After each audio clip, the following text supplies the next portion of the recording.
Doctor Yunus মার্কিন পররাষ্ট্রমন্ত্রীর ফোনালাপ। গণতন্ত্র নিয়ে আগ্রহ কম যুক্তরাষ্ট্রের, 37% শুল্কের চ্যালেঞ্জে বাংলাদেশ। জানাবো বিএনপিকে রাজি না করাতে পেরে পিআরের চাপ। সংস্কারবিহীন তড়িঘড়ি নির্বাচনে গেলে আবারও গণঅভ্যুত্থান ঘটতে পারে বলছেন নূর। এবং সর্বশেষ জানাবো যুগ যুগ ধরে জামাত জনগণের মনোভাব বুঝতে চায়নি বলছেন রিজভী। শুনছিলেন সংবাদ শিরোনাম, এবারে বিস্তারিত।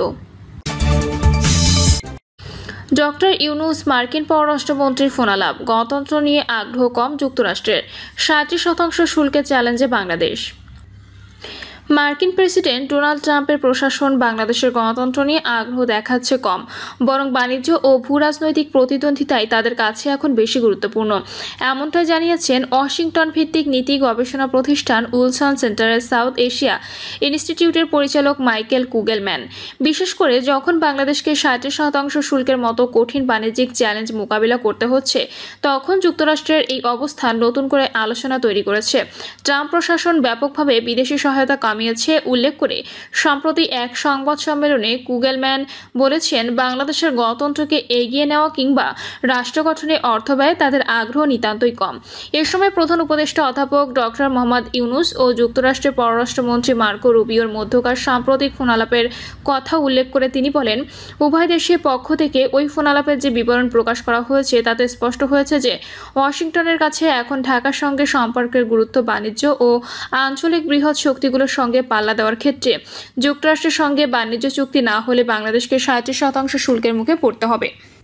পাশাপাশি বাংলাদেশ ঐতিহ্যগতভাবে জোট নিরপেক্ষ পররাষ্ট্রনীতিতে অটুট রয়েছে। এতে কোনো বড় শক্তির পক্ষে বা বিপক্ষে অবস্থান না নেওয়ার কৌশল অনুসরণ করা হয়।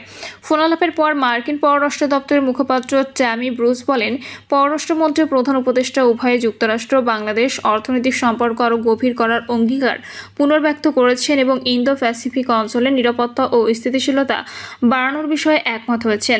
ট্রাম্প প্রশাসনের ঘোষিত শুল্ক নীতিমালার আওতায় যুক্তরাষ্ট্র বাংলাদেশি পণ্যের উপর 60% শুল্ক আরোপ করে।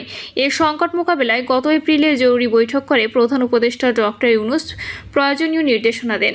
এরই অংশ হিসেবে নতুন শুল্ক ও সম্পূরক শুল্ক কাঠামো ঘোষণা করেছে অর্থ উপদেষ্টা, যার মাধ্যমে যুক্তরাষ্ট্রের সঙ্গে কাঙ্ক্ষিত বাণিজ্য চুক্তি সহজ করার চেষ্টা চলছে। চলমান আলোচনা থেকে শুল্ক সংকটের সমাধান আসবে বলে আশাবাদী সরকার। আগামী 8ই জুলাই এ বিষয়ে যুক্তরাষ্ট্রের দ্বিতীয় দফা বৈঠক হওয়ার কথা রয়েছে। সংস্কারবিহীন তড়িঘড়ি নির্বাচনে গেলে আবারও গণঅভ্যুত্থান ঘটতে পারে বলছেন নূর। সংস্কার না করে তড়িঘড়ি করে নির্বাচনে গেলে দেশে আবারও গণঅভ্যুত্থান ঘটতে পারে বলে মন্তব্য করেছেন গণ অধিকার পরিষদের সভাপতি নুরুল হক নূর। নূর বলেন, জাতীয় ঐক্যের মাধ্যমে নিরাপত্তাকে সুসংহত করা যেতে পারে। জাতীয় নিরাপত্তার জন্য বারবার যেসব আলোচনা আসছে, যেমন পার্বত্য চট্টগ্রাম দেশ স্বাধীনের পর থেকে ওই অঞ্চলে অস্থিরতা দেখে আসছি, 50 বছরেও সেটা নিরসন করতে পারেনি। তিনি আরও বলেন, সরকার পরিবর্তনের সঙ্গে সঙ্গে প্রতিবেশী কিংবা পররাষ্ট্রনীতিও পরিবর্তন হয়। সুতরাং আমাদের এখানে একমত হতে হবে, কোনো কোনো জায়গায় ঐক্য থাকবে।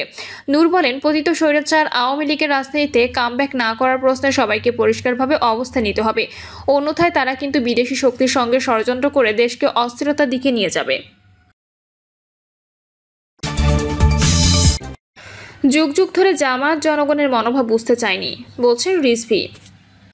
বাংলাদেশ জামাত ইসলামের বিরুদ্ধে নির্বাচন নিয়ে দ্বিচারিতার অভিযোগ করেছেন বিএনপির সিনিয়র যুগ্ম মহাসচিব রুহুল কবির রিজভী। তিনি বলেন, একদিকে নির্বাচন পেছানোর কথা বলছে, আবার অন্যদিকে প্রার্থীদের মনোনয়ন দিচ্ছে। এটা হচ্ছে দ্বিচারিতা। পত্রিকা খুলে দেখা যায় বিভিন্ন সংসদীয় আসনে জামায়াতের অমুক নেতাকে মনোনয়ন দেওয়া হয়েছে, এমনভাবে 33 থেকে 34টা আসনে প্রার্থীদের মনোনয়ন দেওয়া হয়েছে। রিজভী বলেন, যুগ যুগ ধরে জামায়াত জনগণের মনোভাব বুঝতে চায়নি। যদি বুঝতে চাইতো তাহলে 71-এ বিরোধিতা করতো না। 1986 সালে শেখ হাসিনার সঙ্গে গিয়ে জেনারেল হুসেন মোহাম্মদ এরশাদের নির্বাচনে অংশ নিত না। গণতন্ত্রের জনগণের যে মূল্য আছে তারা সেটা পাত্তা দিতে চায় না। নিজেদের রাজনৈতিক ফায়দা লুটতে গিয়েই বারবার ক্ষতিগ্রস্ত হচ্ছে। এমনকি বর্তমানে মানুষের পালস বুঝতে না পেরে নির্বাচন পেছানোরও পায়তারা করছে। কারবালার ইতিহাসের সঙ্গে রাজনৈতিক প্রসঙ্গ টেনে তিনি বলেন, এই যুদ্ধ ছিল ন্যায় আর অন্যায়ের সংঘর্ষ। একদিকে ন্যায়ের পক্ষে ইমাম হুসাইন এর বাহিনী আর অন্যদিকে অন্যায়ের পক্ষে ইয়াজিদের বাহিনী। এই লড়াই ছিল একদিকে গণতন্ত্রের পক্ষে শক্তি, আরেকদিকে স্বৈরাচারের শক্তি। শক্তি। ইমাম হুসাইন এর বাহিনী ছিল গণতন্ত্রের পক্ষের শক্তি। তারা যে ধারাবাহিকতায় খলিফা নির্বাচিত হতেন, খোলাফায়ে রাশিদিন, সেটা একেবারে গণতান্ত্রিকভাবে নির্বাচিত হতো।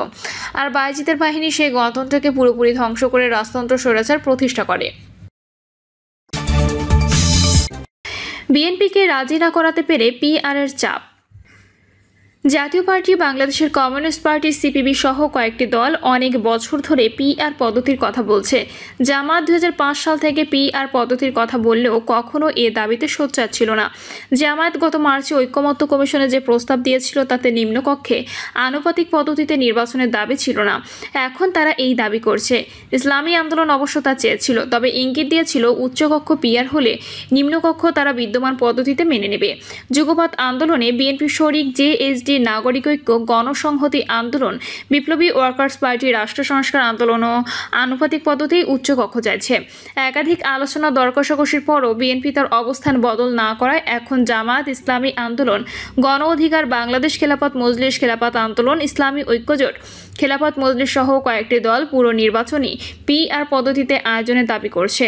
গত 28 জুন এই দাবিতে ঢাকা সোহরাওয়ার্দী উদ্যানে সমাবেশ করেছে চরমোনাই পীরের নেতৃত্বাধীন ইসলামী আন্দোলন। দীর্ঘ আদর্শিক বিরোধ থাকলেও জামায়াতের নেতারা ওই সমাবেশে যান। ইসলামী আন্দোলনের সঙ্গে নির্বাচনী সমঝোতা গড়ার প্রক্রিয়ায় থাকা দলগুলো বাদে এনসিপি, গণ অধিকার পরিষদ, এবি পার্টির নেতারাও যান। পিআরের দাবিতে আগামী 19 জুলাই ঢাকায় মহাসমাবেশ ডেকেছে জামায়াতও। এতেও সংস্কারের সংলাপে কাছাকাছি থাকা দলগুলোকে আমন্ত্রণ করা হবে। বিএনপি নির্বাচনী প্রতিদ্বন্দ্বী হয়ে উঠতে এই দলগুলো মিলে বৃহত্তর নির্বাচনী সমঝোতারও চেষ্টা চালাচ্ছে। জামায়াতের নেতারা পিআরের পক্ষে প্রচার চালাচ্ছেন। একই প্রচার চালাচ্ছেন ইসলামী আন্দোলন, খেলাফত, জমিয়ত সহ বিভিন্ন দলের নেতারা। বিএনপির ভারপ্রাপ্ত চেয়ারম্যান তারেক রহমান বলেছেন, সংখ্যানুপাতিক নির্বাচনী ব্যবস্থা ঐক্যের পরিবর্তে বিভক্তিমূলক সমাজ এবং অস্থিতিশীল সরকার সৃষ্টির কারণ হিসেবে উঠতে পারে কিনা তা সব রাজনৈতিক নেতাকে ভেবে দেখার অনুরোধ করব।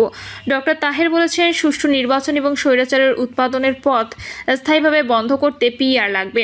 ইসলামী আন্দোলনের মহাসচিব ইউনুস আহমদ বলেছেন, আমরা হঠাৎ করে পিআরের কথা বলছি না, 1.5 দশক ধরে এই দাবি জানাচ্ছি। যে দল যত শতাংশ ভোট পাবে সংসদে তত শতাংশ আসন পাবে। এর চেয়ে ভালো পদ্ধতি আর কি আছে? জামায়াত এবং ইসলামী আন্দোলন পিআরের দাবি অন্যান্য দলকে এত করলেও দুটি দলই বিদ্যমান পদ্ধতিতে নির্বাচনের প্রস্তুতি নিচ্ছে। জামায়াত ইতিমধ্যে 296 আসনে প্রার্থী ঘোষণা করেছে। কেন্দ্রভিত্তিক কমিটি করে প্রশিক্ষণও শুরু করেছে ইসলামী আন্দোলন ও সংসদীয় আসনে প্রার্থী বাছাই করছে। জামায়াতের 2জন জ্যেষ্ঠ নেতা বলেছেন, পিআর দাবি না তুললে আনুপাতিক উচ্চকক্ষ মানানো যাবে না বিএনপিকে। বিএনপি আনুপাতিক উচ্চকক্ষ মেনে নিলে জামায়াতের বিদ্যমান নির্বাচন পদ্ধতি মেনে নেবে। এই দুই নেতার মূল্যায়ন পিআর দাবিতে রাজপথে নামা চাপ তৈরি করতে পেরেছে বলেই তারেক রহমানও এ নিয়ে কথা বলেছেন। আওয়ামী লীগ না থাকায় বিএনপি একা নির্বাচন করতে পারবে না। আওয়ামী লীগের পুনর্বাসনেরও পরিবেশ নেই। ফলে বিএনপি ক্ষমতায় যেতে চাইলে জামায়াত সহ অন্যদের নির্বাচনে অংশগ্রহণ লাগবে। অন্যরা রাজি না হলে নির্বাচনের অনিশ্চয়তা বাড়বে। তবে সালাউদ্দিন আহমেদ বলেছেন, পিআর নিয়ে সংলাপের সুযোগই নেই, কারণ এমন কোনো প্রস্তাব ঐকমত্য কমিশন করেনি।